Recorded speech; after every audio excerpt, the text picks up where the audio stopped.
everybody, welcome back. Today I'm going to be doing my November books roundup and I'm going to take you through all the books that I read for the Ursula Le Guin Prize shortlist. I wrote a little bit on Substack about why I was drawn to this particular shortlist and prize and why I decided to read it this year. So I will leave a link to that down below. So yeah, like in my last video, I didn't read all of those books in November as well, although I did read quite a few of them in November. This is a rather large pile, but it is even larger because I read quite a lot digitally. Before we get into it, a couple of things. For book club this month, we are reading Pale Fire by Vladimir Nabokov together. I'm really looking forward to this. I think it's one of those books which is going to be best read as a group, and I can't wait to discuss this. I'm hoping to put out a little bit of prep material next week, and then our meetings will be on the 29th of December at 11 AM and 6 PM GMT. So if you want to join us, please do. And then for Moon Book Club, which is like a secondary, more just read along style book club, often speculative fiction, we have To Like the Lightning by Ada Palmer, which I am really looking forward to as well. I'm hoping it's going to be layered, intelligent science fiction. Also, another update, I know that I've had lots of comments and questions about my old blogs and where they've gone. I was ready for my younger self to not be available to the whole wide internet anymore, but I know many of you love those videos and they mean a lot to you, which I really appreciate. And I'm working on something that means that they are available to those of you who know and love them. However, I don't have access to the original files at the moment. They're on a hard drive somewhere else. So, because I think I want to host it on a different place. I'm not going to paywall it or anything like that. But yeah, I think I might want to host them on Vimeo, perhaps. I'll let you know when I've sorted all of that out. Let's start with this chunky novel. I didn't read all of this in November. I read it through the last few months, but I did finish it in November. This is 2666 by Roberto Bolaño. It's difficult to know where to begin with this complex, wide-ranging novel. It's split into 5 volumes. Bolaño was nearing the end of his life as he was writing it, so actually it isn't the complete finished product, but we are assured by his estate that it was pretty much there, and it definitely feels like a whole complete novel, more so than other unfinished novels that I've read. It's in 5 parts. He originally conceived of them to be released separately, I think to help support his family for a little longer after his death, even though they were part of a larger whole. In the aftermath of his death, his estate decided to keep it as one big volume, and I'm glad they did. I think it makes more sense of the parts, even though they are still quite distinct and strange even to each other. In the first part, we meet 4 critics who are obsessed with an author called Benno von Archamboldi, a bit of a mouthful. And he is a German author who is notoriously secretive about his personal life and never does interviews, never really appears at conferences or anything like that. And he ends up garnering this cult following, which takes him all the way up to being considered for the Nobel. So these 4 critics chase his legend, basically, to a northern Mexican town called Santa Teresa. In the second part, we follow another academic, Oscar Amalfitano, who is from Chile originally. And his mind is slowly unravelling. He has a teenage daughter, and one of the major plot points in this book is that Santa Teresa is the site of a lot of femicides, and this was inspired by real events in a Mexican city. And so, although it's not really referenced directly in part 2, this knowledge, this worry, this fear begins to gnaw at the edges of Amalfitano's brain. In the third part, we follow Oscar Fate, who is a Black American man living in New York, who is assigned to cover a boxing match in Santa Teresa. He's a journalist, but he's usually more of a features writer, so this is a bit unusual for him. And he ends up being embroiled in the nightlife in Santa Teresa, discovering things that he'd rather not discover, I think. In the notorious 4th part of this novel, it is essentially just a litany of descriptions of the murders of Santa Teresa women, some of whom are clearly murdered by their intimate partner. At other times it seems to be that a serial killer is at work, but certainly either way the police seem to be helpless in the face of such a large number of murders, and as one might expect, might even be complicit in them as well. In the 5th section, we finally return back to Archambaldi, and we are given his life story essentially from his childhood in Prussia up to the moment when he goes to Santa Teresa himself. Along the way, he fights on the Eastern Front in World War II. We follow his journey to becoming an author. So sorry I had to give you such a big synopsis there, which I usually don't like to do. And I actually think I've made it sound more cohesive than it is, because in each section there are a lot of mini stories, asides, strange dream sequences, surreal moments in general. And certainly while Santa Teresa is the focal point of the book in many ways, at times it is just a backdrop for the other dramas and things going on. Particularly the first section seems to be at times academic satire, and it was satisfying to me, as I've been talking about recently, loving books which have this rabbit hole of research vibe to them, a little bit like, a detective novel of the archive kind of thing. So obviously Possession by A.S. Byatt, My Death by Lisa Tuttle. I'm sure there was another one recently, but certainly the first section really had that feeling. The second section is much stranger, and to some degree so is the third. The fourth section about the murders of the women is obviously brutal reading. And the fifth section feels a lot more familiar in some ways, focusing as it does to some extent on World War II. This is not a book to read if you want answers. I think Bolaño is asking a lot of interesting questions in the book. I would say the major theme is how to depict violence and mass murder that is derived from societal failings often. So whether that be the murder of the women of Santa Teresa, or whether it be Jewish people in the Holocaust, the ways in which these things are at once the responsibility of some individual making an individual choice, an intimate partner, a German bureaucrat, but also of society as a whole, misogyny or fascism or whatever it might be. And so I think Bolaño is asking the question of, can this be depicted in literature? Should it be? Am I doing it? And how easily, particularly lovers of literature, get co-opted into these ultimately almost meaningless quests for different kinds of knowledge, like the life of a writer like Archambaldi, and possessing knowledge rather than seeing the bigger picture. It's got this quite flat, direct style. It's probably an easier read than you might expect going into it, although it does have these subtle tonal shifts. It's got these kind of Borges inspired surreal sections. Sometimes it feels more detective novel style. Sometimes it feels more sort of late 20th century realism. And yeah, I appreciated its scope, its ambition. It reminded me of these other big postmodern texts from that kind of period. I would say this is probably one of the last ones to be published that is a bit like this.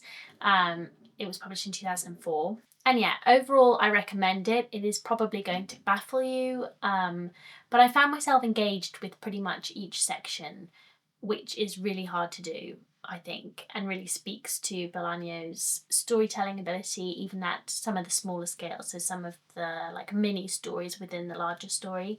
I think he really has a gift for that. It was never a chore to read this book. And I look forward to reading more of his work, actually. I didn't realise he'd written so much. I would quite like to read The Savage Detectives next, I think, but do let me know if you have any other favourites from his body of work. And yeah, but do be warned about the brutal parts of this book.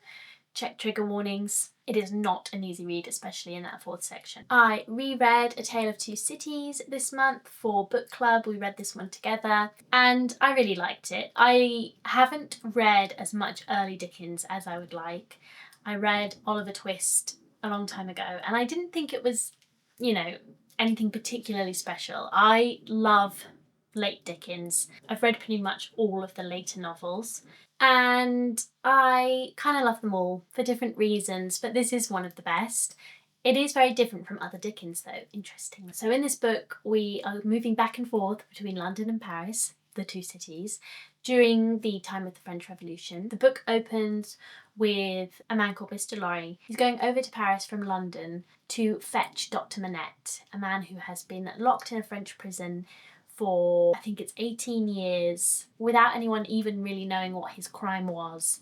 He's obviously deeply traumatised by this, and Mr. Lorry reunites him with his daughter, takes him back to London, and there he is sort of safely ensconced in a Soho suburb. However, of course, the past will come back to haunt Dr. Manette, and the footsteps of the French Revolution are beginning to creep ever closer. And yes, he is particularly disturbed by his daughter's choice of husband, and all will be revealed over the course of the novel. So it's got these really big crowd scenes. It describes and narrates a couple of the big events of the French Revolution, including the storming of the Bastille, and then it has these more intimate, quiet moments between Dr. Manette and his family. So like I said, it's notably different from his other novels. I haven't read Barnaby Rudge, his other historical novel. This one feels different in that it is not firmly entrenched in Dickens's Victorian London, for instance. It definitely has a Victorian sensibility to it still, for sure. It's different in that sense.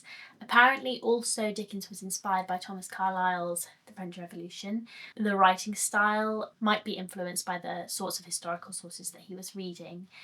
And as a result, I would say it was probably at sentence level, particularly in the first 100 pages or so, a little bit more difficult to read than usual syntactically for Dickens. I usually find him a very smooth read, but certainly I was puzzling out a few more sentences in the early chapters of this book than I usually would. I think it does get smoother as you go on though, and you get more involved in the plot. Crucially, I think one of the major things I thought when I put this down again for the second time was how taut this novel feels compared to a lot of other Dickens's work in terms of the way the plot moves, unfolds and comes back together again. It is definitely one of his tautest, most complete feeling novels. If you've read a lot of Dickens, you will know he often brings things together at the end, but in a sometimes slightly questionable way where it doesn't quite work. I'm thinking of Little Dorrit mostly because that's one of the ones I've read fairly recently. This one, that's definitely not the case. It's shorter than some of his other sort of great novels and the big later novels, and it definitely feels like it has much more driving force. Pretty much every chapter and scene moves you towards that ending. And oh, what an ending. I loved the ending the first time I read it. I shed a tear the first time I read it. I shed a tear the second time I read it. I thought about it in the 10 years since I did my first reading of this, and I'm sure I will think about it again until I reread it again. Because of that successful plotting, it really does reach this big emotional climax at the end, and it's very successful in that respect. Because I think it is less rambling, we do have less of Dickens's lightness and some of his more comedic characters. We have a few in here, but we don't spend as much time with them. And even the protagonists, well, Dickens' protagonists can be a bit bland, especially if they're not first-person narrators. But particularly in this one, they felt a little bland. Like we're not here for Dickensian characters really. Perhaps the antagonists in the form of the Defarges, that's probably something that's slightly missing from this book that you might get from some of his other novels. So I wouldn't start here. Once I have finished out the rest of Dickens's work, I will do a little guide to him, because as we know, he's one of my favourite classic authors. I just usually have a lot of fun with Dickens. But yeah, I wouldn't start here. I would say Great Expectations is a good place to start if you don't want to start with a really hefty tome. Otherwise, I would say maybe David Copperfield. I find that most people just love that book and find it really easy to instantly get into it, compared to some of his other work. That's a little bit longer. I wouldn't start with this. Hard Times I don't like very much.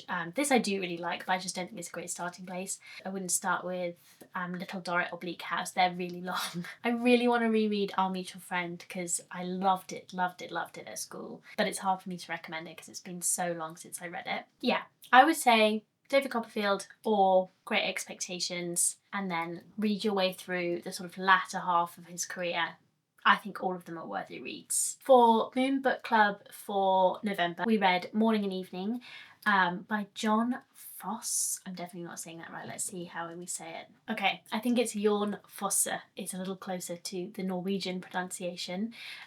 He is a Norwegian author and he won the Nobel Prize for Literature last year. So I knew I wanted to try some of his work. I have been assured that perhaps this isn't his absolute best work, but I did enjoy it nonetheless. This book is split into 2 sections. The first, shorter section, covers the day when our protagonist, Johannes, is born. We are mostly in the point of view and perspective of his father, who is hovering outside the door of the room where his wife is labouring. Obviously, he's worrying for the life of his wife and child. He's reflecting a little bit on their marriage, on the place they live, on his faith, and how he doesn't necessarily believe that God is going to protect his wife and child at this particular moment, this dangerous moment. Luckily, everyone comes through safely and the section ends there. And then we move to the final day of Johannes's life. So he wakes up, he's an old man, his wife and his best friend have died already. So he's feeling lonely, I suppose, and, you know, he's nearing the end of his life. He can no longer fish. He was a fisherman like his father in this small Norwegian village, and you know, he's just not really sure what to do with himself. So he gets up, he starts his day, he feels a little strange, everything looks a little odd, and then he finds said best friend on the dock, which indicates to us, the reader, that perhaps he is no longer in the land of the living. So this is a book with very few full stops. It's got that stream of consciousness feel, even though it isn't technically stream of consciousness because we're moving between different perspectives. But yeah, it's got that feeling to it. It's generally very light on its feet. It is a little reflective, but it's also quite sort of iterative and rhythmic in terms of we get a lot of like he said and then he said and then he said in the dialogue, and lots of rote activities, simple tasks that Johannes carries out. So we're not diving deep into lots and lots and lots of reflection. Despite this, it could feel very much like a forgettable piece because of that, the kind of thing that I tend to find a little annoying. But I do think Fosse saves it in a few respects. First of all, I think he's a good scene setter, and so we have enough of the material, the sensory, the tangible, to keep us from feeling like we're sort of floating through words.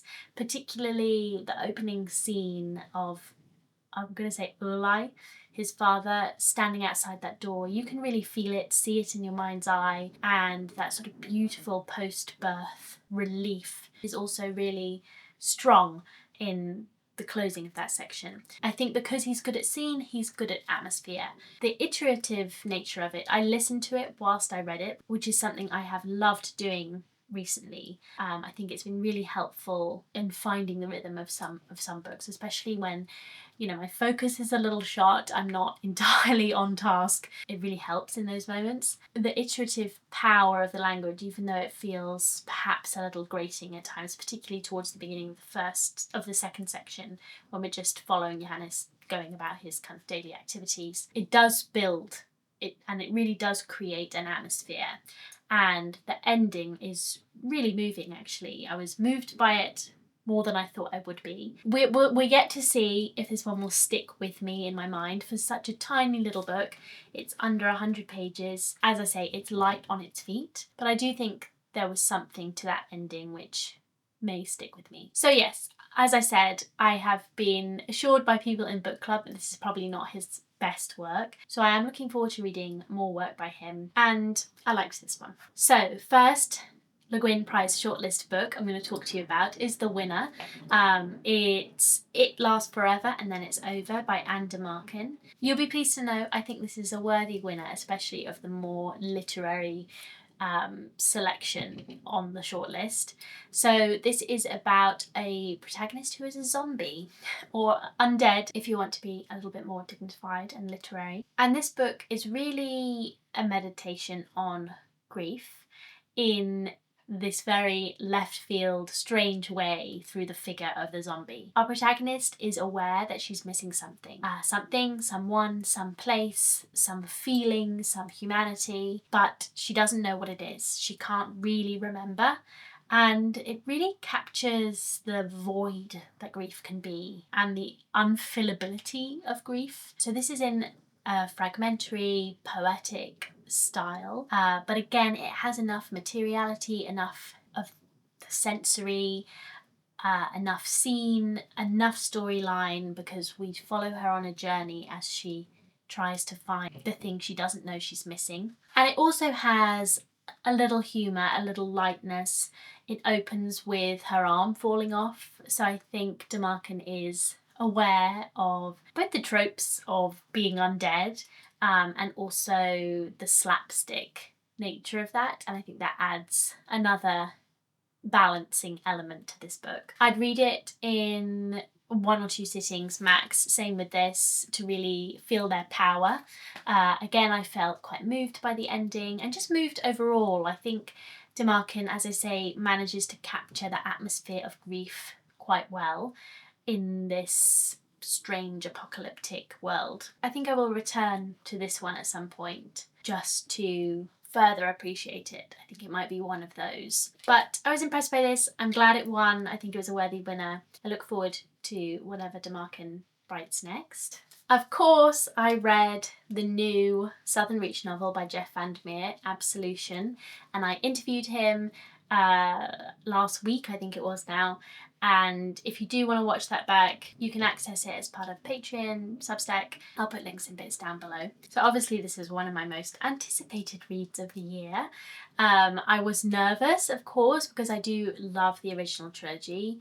I realised I've actually read all of VanderMeer's published novels. I've got one sort of slim novella that was limited edition to read, but I've read a lot of VanderMeer now, and Southern Reach is some of his best work.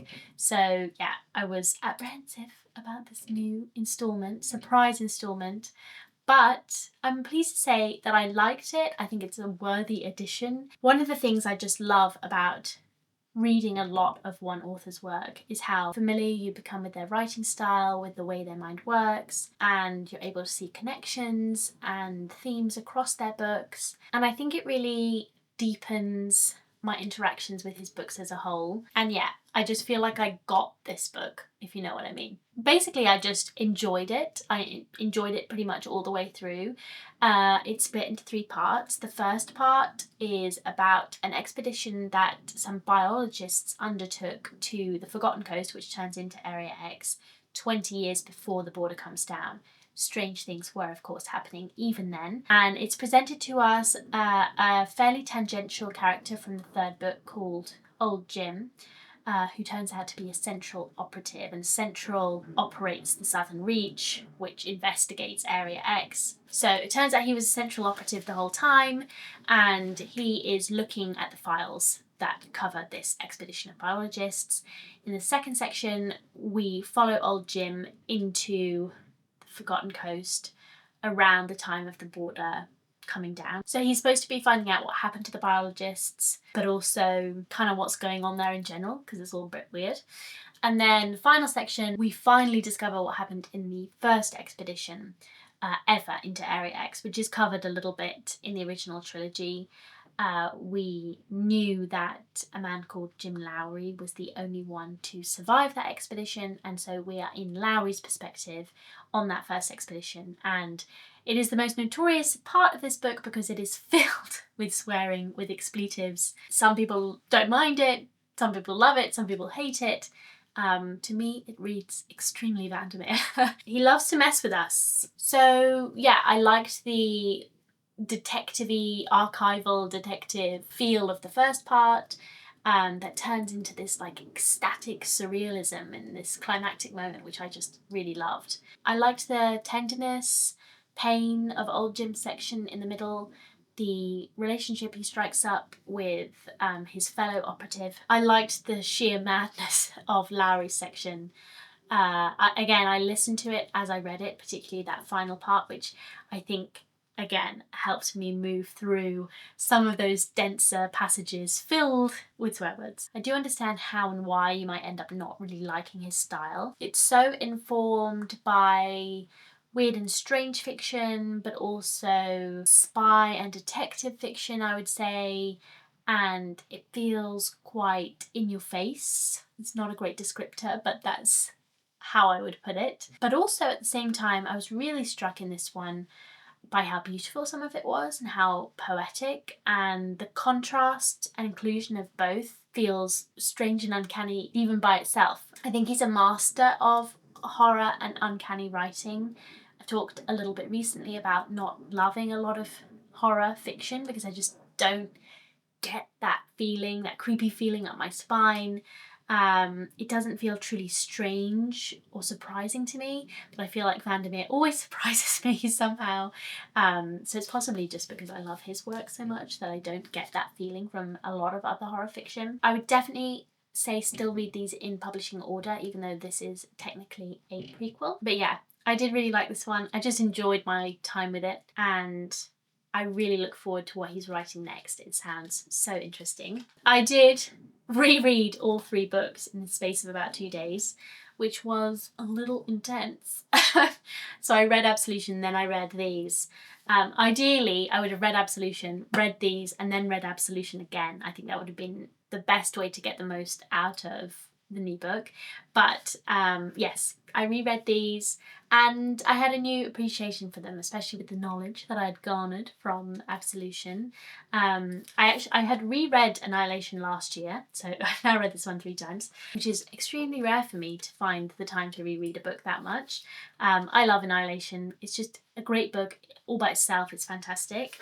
And yeah, I had a new appreciation for these 2 as well. I had similar feelings to many other people with Authority in my first read, which was that I was like, oh, I just want to be an Area X, and I don't know why I'm following Control. But in general, I found Control to be a much more interesting character this second read round, and I think I just better understood Authority and enjoyed it a lot more on my second read.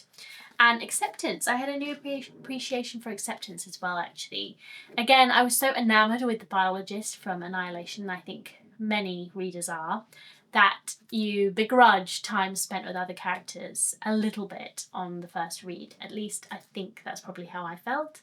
But I really liked Acceptance the second time round, even more than I did the first. I really liked spending time with the psychologist. I feel like these books do respond well to rereading. Okay, let's do some things I read digitally before we move on. So I'm going to do more of the Le Guin Prize shortlisters now. First up, The Saint of Bright Doors by Vajra Chandrasekera. There was so much potential with this one. It wasn't quite there. It was his debut novel. There were lots of things to like about this one. So it opens with a punch. Our protagonist Feta, his shadow is ripped away from him by his mother on the day of his birth and kind of pinned to the ground. And because he is shadowless, Feta is able to see demons, which not even his mysterious mother can see, and they're everywhere.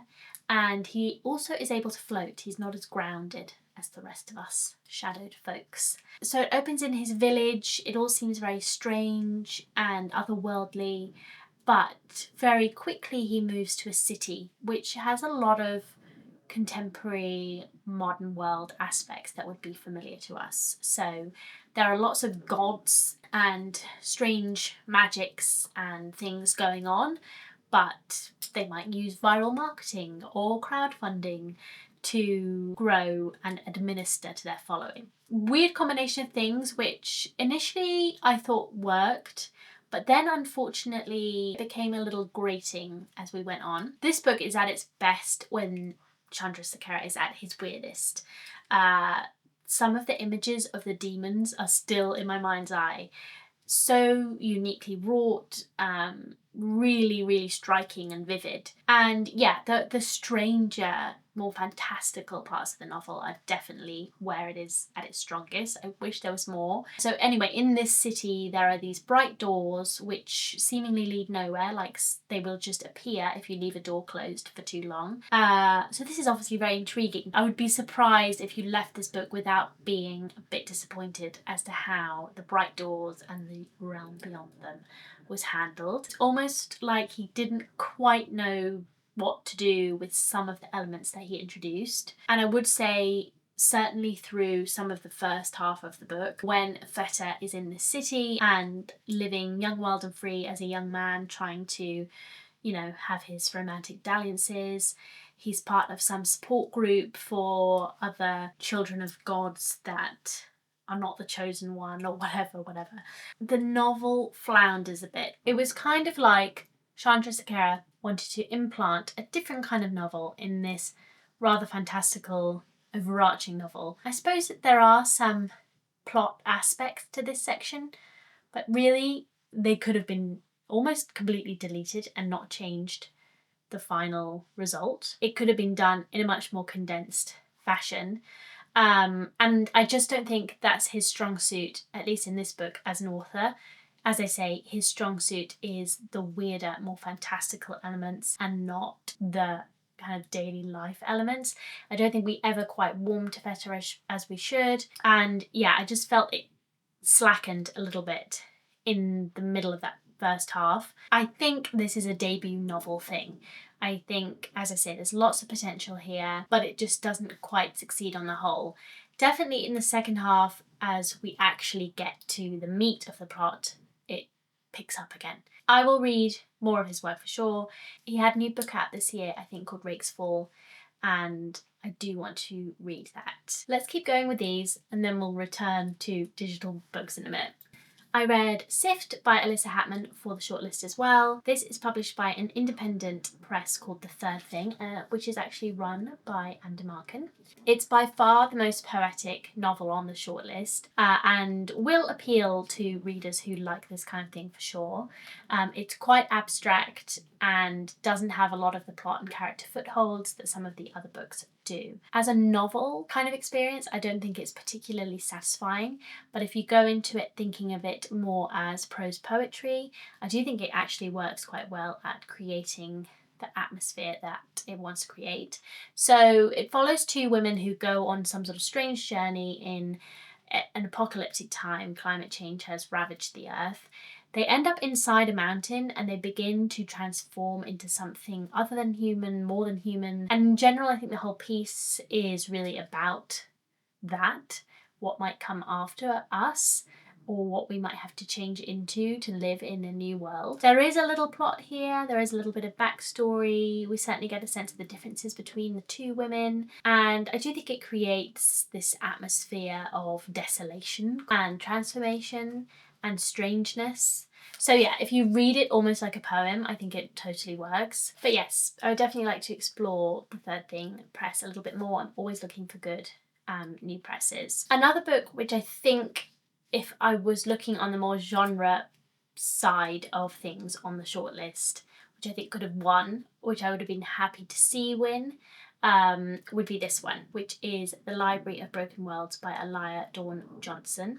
Now this is published by Scholastic, and I think Johnson is typically a young adult author, and so it is categorised as young adult on Storygraph at least. This is a really dense, complicated book, like at a sentence to sentence level, just trying to follow the political machinations of it, what's going on, because it's like heavy with jargon. Yeah, I would be surprised to find a lot of teenagers who would battle through that.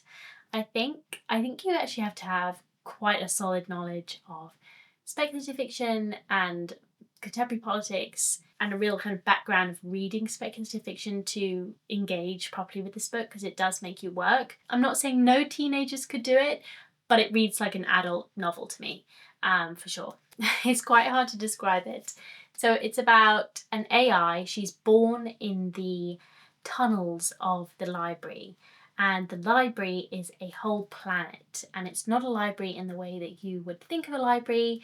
We are 10,000 years into the future and everything is different, alien and strange, as it would be.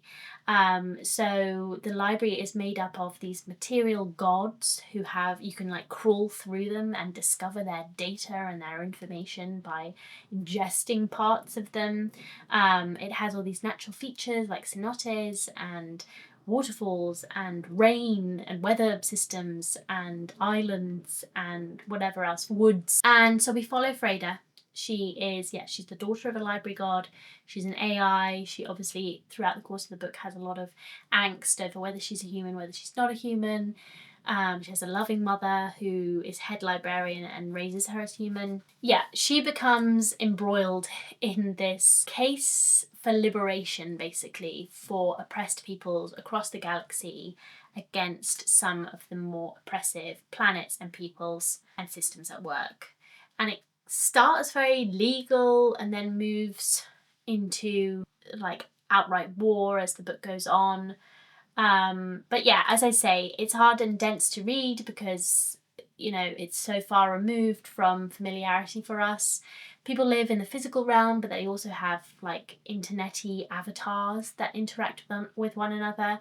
And it truly does feel strange. I actually just don't know how Johnson kept it all together in her brain, because there's a lot of politics here. It's quite intense. There's hundreds of years of history that she condenses for us, but I'm sure she has a better idea of them than we do. There's a lot of unusual, interesting, imaginative elements which I haven't seen in other books, which is something I'm usually looking for with speculative fiction, because a lot of it does get very tropey very quickly. It's very clever. It's philosophical and perhaps a touch too on the nose politically sometimes with some of its analogies and stuff for our world. I think, knowing that it is published by Scholastic and it is maybe intended for a younger audience sometimes, I will let her get away with that. Yeah, that's maybe what you would expect. A novel targeted towards younger people, for it to be a little bit more like being hit over the head with a sledgehammer rather than the themes being more subtle. I would consider rereading it now that I kind of know what's going on in it. It was difficult to tell because it was dense. It was difficult to tell sometimes whether the issues I was having with like the pacing were me not fully understanding what was going on and not being able to give it the time and attention that it really needed, or whether it was a problem with the storytelling itself. I do think it was possibly a little bit of a mix. So I would consider rereading this one. It's ambitious, like really it is an ambitious book, and I'm interested to see what she writes next. Yes, there's some quantum physics in here. I mean, what isn't in here? Got the trolley problem at one point. Lots of stuff going on in this book. So one of Nevo's Singing Hills cycle books, called Mammoths at the Gates, was nominated, but I read the previous 3 just to catch up. It was number 4.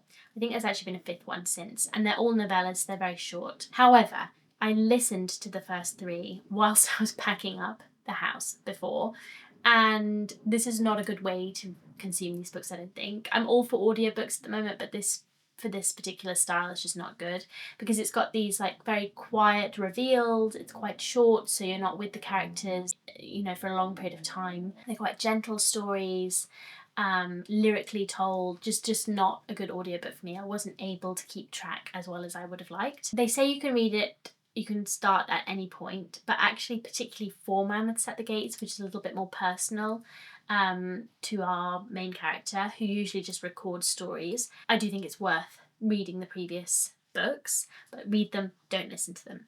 I read Mammoths at the Gates and much preferred it to the other ones. Whether that's because it was a more personal story or whether that's because I just read it instead of listened to it, I'm not entirely sure. But in general, I would recommend them all if you want like bite-size, beautifully written fantasy. The author is of Vietnamese descent, and they are set in, to my knowledge, which is limited of course, in a Southeast Asian inspired fantastical realm. So there's that element which I think lots of readers would really like. And yeah, so each book follows Cleric Chi. They are a kind of monk-like figure who goes around and collects stories from across the country basically. And so in the first 3 we hear some of the stories that they hear. In the 4th book, however, they go home to their abbey, and another beloved cleric has just died there. The book is a little bit about what makes up a life, basically, because the abbey and the clerics want to keep the body of this cleric that's just died, but the biological family of the cleric wants to take them away and honour them in the way that they want to honour them. And so this fight ensues basically over this person's legacy, this person's life. Because it was more personal to our protagonist, I think it did feel more moving to me. Yeah, I liked it. I like these books. I would definitely read more of those works. So, right, we're down to our last few books now. We've got Those Beyond the Wall by Micaiah Johnson. So this is actually the second book set in the same world that she's written. I tried the first one a few years ago for one of my speculative fiction roundups then, but I did DNF it. It wasn't drawing me in.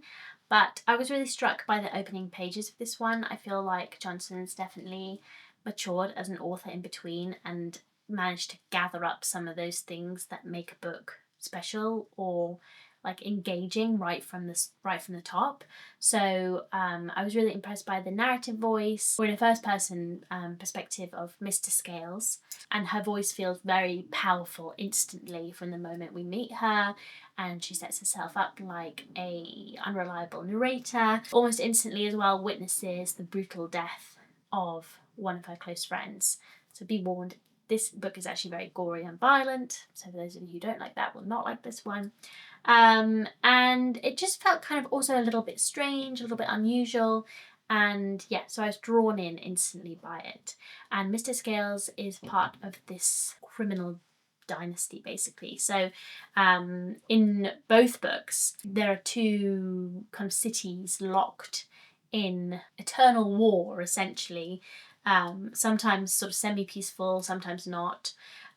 We have Ashtown, who live in this scorching desert under the hot sun, and obviously the people there live mostly in poverty and they struggle and it's difficult.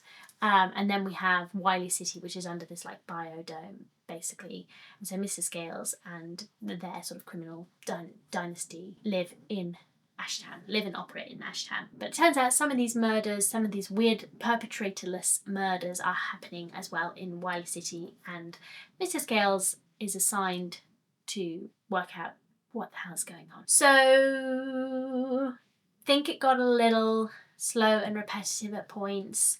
It was just too long. Adding it to my list of books I'm saying, just too long. But overall, I was impressed by this. I think if you like this kind of gritty, apocalyptic thing, you'll like this book. I think it's well done. I think it's well written. Probably not like the first thing I would pick to read. I thought it was promising. I thought there was a lot of solid writing here, solid world building, solid plotting, solid characterization. I would consider reading more of her work in the future, especially if maybe the plot or blurb sounded enticing. I think this is the final book from the shortlist for today, and that's The Skin and Its Girl by Sarah Cypher. I really wanted to like this book, but it just didn't quite work for me on a few levels. It's about a Palestinian American woman called Betty.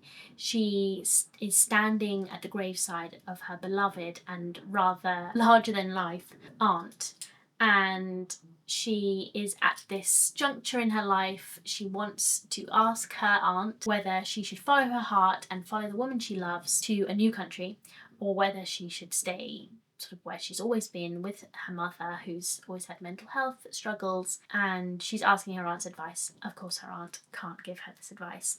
And then we step back in time to Betty's birth. But Betty, crucially, is blue. On the day of her birth, moments after being born, she turned this cobalt blue colour. And this is a reference to the soap factory that the Rumanis used to have in Nablus, which used to produce this blue soap. And since then, of course, has been destroyed by an Israeli airstrike. There was a few things wrong with this, unfortunately. It reminded me a little bit of Disoriental, which I read earlier this year, which I may never have talked about accidentally on YouTube. I got a little bit lost in the mix, but I definitely need to write about it on my Substack, because this main speaker of the novel has reached an important juncture in their life, a little bit of queer coming of age included, and they are narrating for the reader the story of their life, but also their ancestors' lives, their families' lives. And so there's like a mix of like mini stories in amongst the larger story, and we're like flitting back and forth through time. So stylistically, it did really remind me of that book. Liked but didn't love that book. And I think this one was even less successful. I think it's a really hard thing to pull off. Just felt too rambly, like she didn't quite know what she wanted to do with it. I think it would have been better if we decided to focus on a character a little bit more, on one of the characters a little bit more. Because like in the early sections when our narrator is a baby, so she's not actually like a conscious presence in the room, but nonetheless she's narrating it to the reader as if she were, or as if she like knew exactly what happened because of a story someone else told her, and it's addressed to the aunt as you, but it's also about the protagonist's mother and grandmother and herself obviously and the aunt, and it just got really confusing to read at a sentence level and also just really chaotic. And then we were kind of supposed to be following the aunt's story, I think, as well, who also had you know, a long relationship with a woman and about her own queerness. It didn't feel focused enough. Once Betty had got a bit older and became a conscious presence in the room so she could narrate from her actual own memories, it did feel a little more focused, but that came quite late. She was a baby for a long time. The blueskins never really expanded upon, so the speculative element definitely isn't there. It's more of like a family saga vibe. Just didn't work for me, really. It didn't keep my interest, and I found it to be a bit of a slog at times. There was some lovely things about it. Certainly there were some lovely sentences, some lovely turns of phrase. I thought Aunt Nuha was brilliantly depicted, like her dialogue was excellent and genuinely really funny at times. Too chaotic, definitely just needed some different structure going on. I think that leaves us with one final book, which is the first volume of Saga, which is a graphic novel series by Brian Vaughan and illustrated by Fiona Staples, I think. I want to incorporate more graphic novels into my monthly reading. I started with this because I'd heard good things. I know lots of people love this series. And I liked it, but I just didn't love it. I didn't really need to know what happened next, if you know what I mean. It's a space opera style series with some like comedic sections, some more dramatic sections, action sequences. This art style is often very beautiful. There's some great stuff in there. Nothing out of the ordinary though. And yeah, it's about a couple, classic Romeo and Juliet style story about a couple where each of them is from like a different warring race. So they piss off a lot of people, both sides are pissed off with them, and they have a baby and everybody's chasing them. But yeah, unfortunately I wasn't gripped enough by it to continue the series. I think I could be spending my time better with different graphic novels. So I'm going to try something else. Let me know if you have graphic novel recommendations below. But I think that is everything. I hope I haven't missed anything else out. I will obviously be doing my best of the year in a few weeks' time. But yes, thank you all so much for watching today. I hope you enjoyed, and I will see you all again very soon. Bye.